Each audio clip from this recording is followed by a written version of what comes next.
તો જય સમયમાં બધા મિત્રોને તો કેમ છો? મજામાં જ હશો. તો સ્વાગત છે તમારું અમારા નવા બ્લોગમાં. તો મિત્રો આજ અમારે એક મામાના છોકરાની વાડીએ આવ્યા છે મિત્રો. તો જોઈ શકો છો આ શેણા એના છે અને બન્યા રહેજો અમારા બ્લોગમાં. એનું બધું અમને દેખાડશું, ઘોડીને એવું બધું. તો બન્યા રહેજો. આ ખડ છે જોઈ શકો છો મિત્રો. આ ઘોડી છે એની.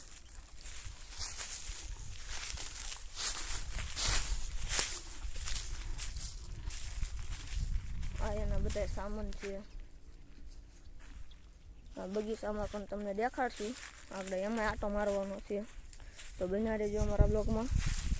તો જોઈ શકો છો મિત્રો, અમે પેલા આમ ઘણું બધું આટો મારતા આવીએ.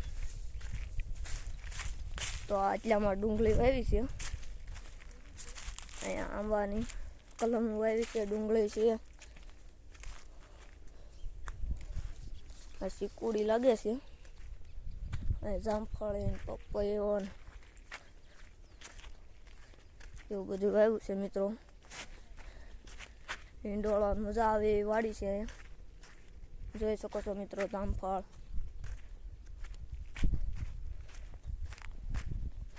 જોઈ શકો છો મિત્રો. હવે આપણે ઈંડોળા બેહવા આવી છે.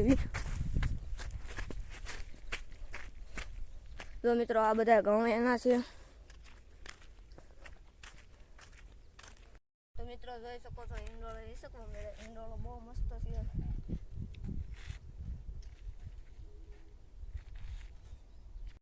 તો જોઈ શકો છો મિત્રો, કલમોમાં પાણી જાય છે. આ ઘઉં છે. આ એને ખડ વાવ્યું છે, વાઢ્યું.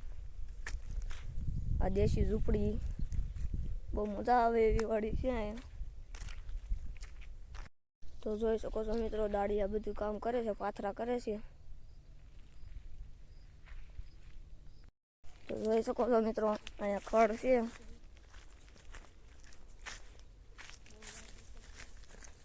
બહુ જાડું ખડ છે મિત્રો. ભેહું એવું રાખે એટલે રાખવું પડે આ બધું. ઘોડીને બોડી હોય એટલે બહુ જાડું ખડ જોઈએ મિત્રો, એને ખાવું પડે. તો જોઈ શકો છો મિત્રો, ખડ બહુ જાડું છે. અને મિત્રો અમારા મામાની વાડી છે એટલે ત્યાં અમે આટો મારવા આવ્યા હતા. તો અહીંયા ઘઉં છે. જોઈ શકો છો મિત્રો, ઘઉં બહુ મસ્ત છે.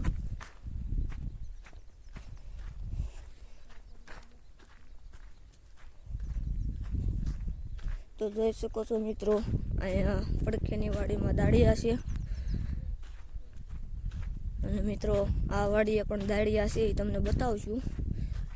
અમારા મામાની જ વાડી છે.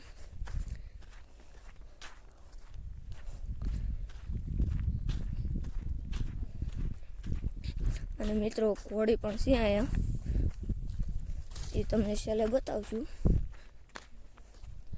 તો જોઈ શકો છો મિત્રો, આ શેણા છે, શેણા વાઢે છે, દાળિયા છે અત્યારે. તો આ પડખેની વાડીમાં વાઢે છે પણ.